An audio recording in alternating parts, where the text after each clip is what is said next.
দুনিয়ার মুখে মিসকিন গরিব অসহায় মানুষদেরকে ফাঁকি দিয়েছিলাম। এই কাজটা আমরা কিন্তু বিরাট করি। এখানে আমরা একেবারে প্রভু স্কুলে যাইনি, কিন্তু যখন আলোচনা হয় বলবো তার লেখাপড়া যায় একটু বিরাট চালাক।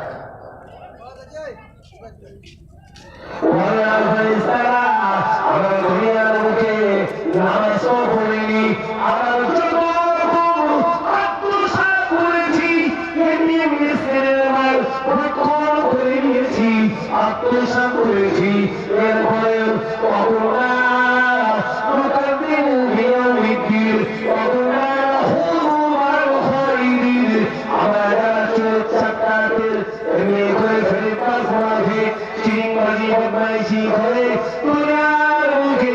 আমরা তাদের সঙ্গে সম্পর্ক গড়ায় ধরেছিলাম।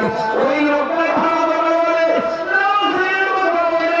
আল্লাহর কথা বলে, কুরআনের কথা বলে, সত্যের কথা বলে, না না না, আমরা এইসব লোকের সঙ্গে সম্পর্ক করিনি, আমরা এইসব লোকের সঙ্গে ওঠা বসা করিনি, আমরা এইসব লোকের সঙ্গে বন্ধুত্ব করিনি।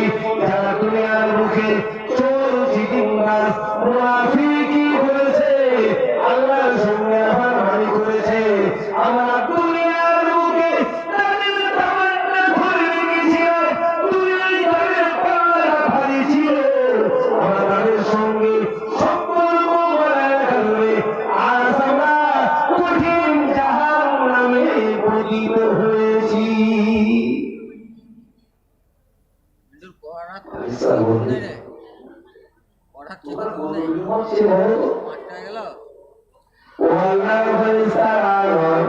আমরা আখিরি জামানার নবীর উম্মত, আমরা আখিরি জামানার নবীর উম্মত। আল্লাহর ফেরেশতা বলবেন, তোমরা আখিরি জামানার নবীর উম্মত। এরা বলতে বড় কষ্ট হচ্ছে, কেননা দুনিয়ার বুকে আখিরি জামানার নবীর উম্মত উম্মতিদের উপরে কিছুদিন রয়েছে, কিছু রাত রয়েছে, কিছুদিন রয়েছে, কিছু রাত রয়েছে। তারা নবী একটা ইবাদত করে, একটা ইবাদত করে, সেটা একটা রাতের ইবাদত করল না, হাজার বছরের দিন, হাজার বছর রাতের সমান নেকি অর্জন করে।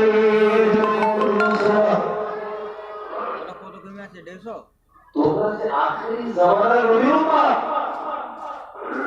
তোমাদের তো সৌভাগ্য ছিল, তোমাদের কাছে কিছু রাত ছিল, কিছু দিন ছিল, 25, 35 তোমরা রোজা রাখতে, ইবাদত করতে, তাসবিহ তেলাওয়াত করতে, নামাজ পড়তে, একটা রাতের ইবাদত হাজার মাস অপেক্ষা উত্তম ছিল। জোরে বলুন সুবহানাল্লাহ। যেটা অন্য কোন নবীদেরকে দেওয়া হয়নি, যেটা অন্য কোন নবীর উম্মতকে আল্লাহ পাক দান করেননি। আল্লাহ পাক তোমাদেরকে ভালোবেসে সবে অনুরোধ দিয়েছে। আল্লাহ কোরআনের মধ্যে জানিয়ে দিয়েছেন, ইন্না আনজালনাহু ফি লাইলাতিল কদর। তোমাদের কাছে একটা আছে গুরুত্বপূর্ণ রাত, যে রাতটার নাম হলো লাইলাতুল কদর। জোরে বলুন সুবহানাল্লাহ। যে রাতে আমরা আল্লাহর ফেরেশতা রহমতের বাণী প্রত্যেকের দুয়ারে দুয়ারে আখিরি জামানার নবীর উম্মত খুঁজতে থাকি। একবার জোরে বলুন সুবহানাল্লাহ।